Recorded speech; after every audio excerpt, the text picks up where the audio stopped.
नफरत की राजनीति को पहले मारना होगा, और आपकी नफरत की राजनीति रुक नहीं रही है, वो असीमित है, उसकी कोई सीमा नहीं है। पहले हिंदू को मुसलमान से लड़ाओ, फिर हिंदू को सिख से लड़ाओ, फिर हिंदू को ईसाई से लड़ाओ, फिर हिंदू को हिंदू से लड़ाओ, जाट को गैर जाट से लड़ाओ, मराठा को गैर मराठा से लड़ाओ, दलित पिछड़े सवर्ण को आपस में लड़ाओ। अभी आप एक बिल लेके आए, उस बिल के बारे में सुप्रीम कोर्ट ने कह के रोक लगा दिया कि यह बिल तो अस्पष्ट है, इसमें कोई स्पष्टता नहीं है इस बिल में। आप क्यों ऐसा बिल लेके आए जिसके कारण से पूरे देश का माहौल खराब हुआ? आपने झगड़ा कराया दलितों यूजीसी का बिल, और आप इक्विटी बिल जो लेके आए, आपने कहा इक्विटी कमेटी जो बनेगी उसको लेके आपने जो इक्विटी कमेटी बनाई उसमें तमाम बातें आपने ऐसी लिखी, पूरे देश में आपने झगड़े का माहौल क्रिएट किया। आप कभी भी और कहीं भी दलितों और पिछड़ों और आदिवासियों के हितैषी रहे ही नहीं है।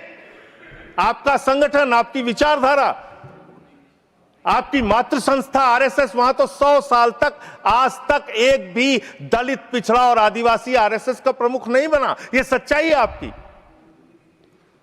आप हल्ला मचा रहे थे कि देखो हमने दलितों, पिछड़ों, आदिवासियों के लिए कितना शानदार बिल हम लेके आए, कितना शानदार हमने काम कर दिया। सुप्रीम कोर्ट ने उस पर रोक लगा दिया। सुप्रीम कोर्ट ने कहा कि यह बिल अस्पष्ट है। आपने इस देश के अंदर विश्वविद्यालयों में आरक्षण को खत्म किया है, यह सच्चाई है मान्यवर। दलित, पिछड़े, आदिवासियों के लिए जो प्रोफेसर्स, असिस्टेंट प्रोफेसर्स की नियुक्ति होनी चाहिए, 80% से ज्यादा पोस्ट खाली पड़ी हुई है विश्वविद्यालयों में। और जो चीज आपके हाथ में है, आप दलितों, पिछड़ों, आदिवासियों के हितैषी कैसे हैं? 45 सेंट्रल यूनिवर्सिटीज है जिसमें से 38 केंद्रीय विश्वविद्यालयों में सिर्फ और सिर्फ सवर्ण जाति के लोग वीसी हैं, और 7 में दलित, पिछड़े और आदिवासी हैं। तो आप बताइए जी, आप बताइए, आप मुझे बताइए, आपको 45 में से 38 सिर्फ एक जाति के, सवर्ण जाति के लोग मिल रहे हैं, और बाकी 7 आपने पिछड़ा, दलित, आदिवासी बनाया, और आप कहते हैं आप दलितों, पिछड़ों, आदिवासियों के हितैषी हैं।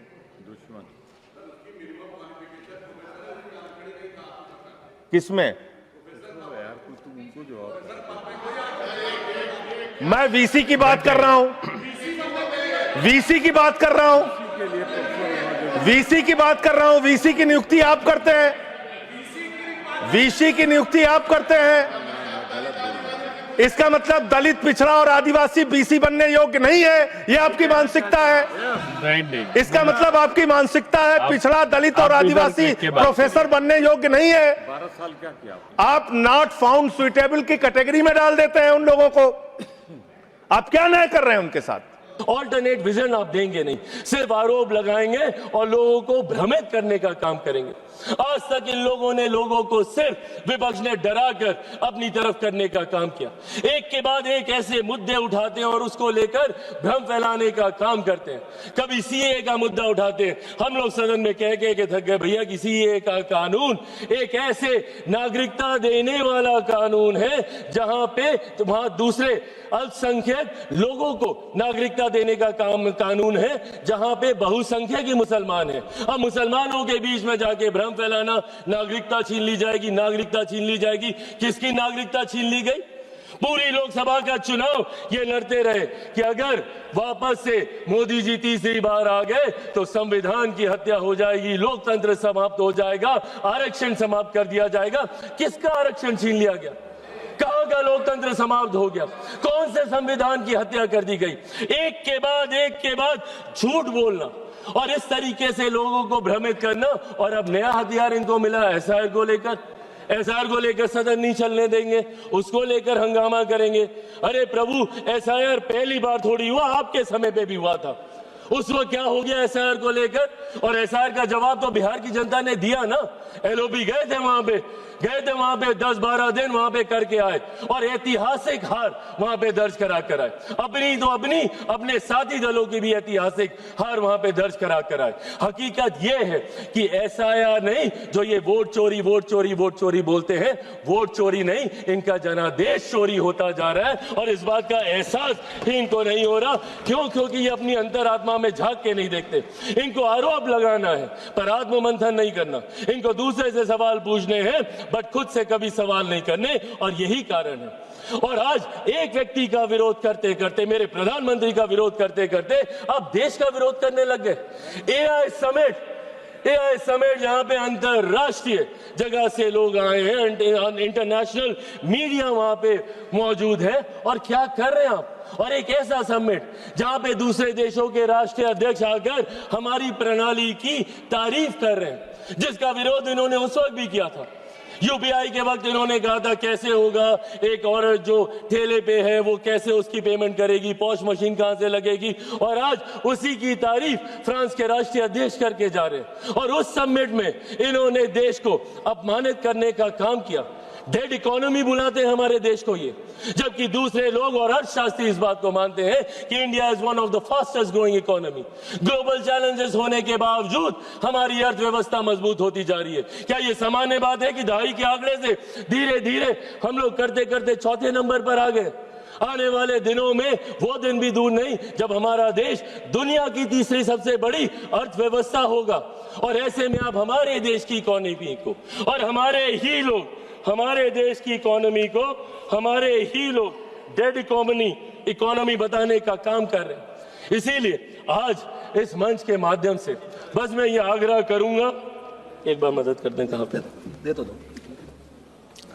इसीलिए आज इस मंच के माध्यम से मैं आग्रह करूंगा और विपक्ष से भी करूंगा, and I think it's our collective responsibility.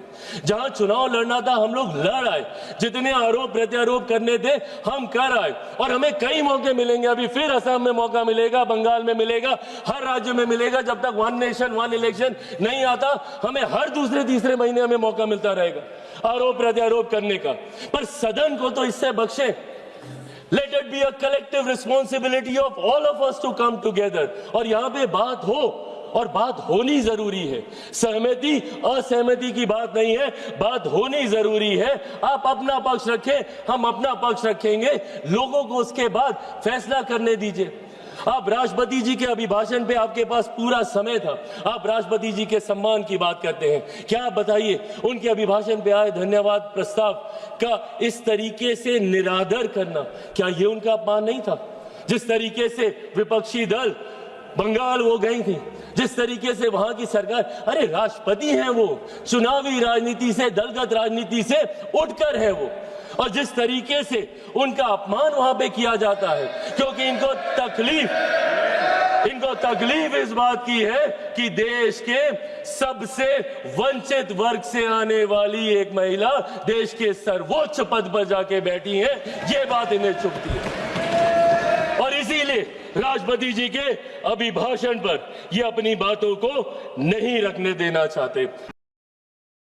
तमसोमा ज्योतिर्गमय Gurukul शिक्षा मंदिर संस्थान के साथ बनाए अपना भविष्य। रेगुलर और प्रोफेशनल कोर्सेज, सेकेंडरी और senior secondary courses, law, teachers training courses, pharmacy and nursing के साथ पैरामेडिकल में डायरेक्ट एडमिशन पाए। वेबसाइट विजिट करें या दिए गए नंबर पर कॉल करें। हमारा पता है गुरुकुल शिक्षा मंदिर संस्थान, कल्याण चौक, DS कॉलेज रोड, कटिहार। हमारा वीडियो अगर आपको अच्छा लगा हो तो आप हमारे वीडियो को लाइक करें, शेयर करें और हमारे चैनल को सब्सक्राइब जरूर करें।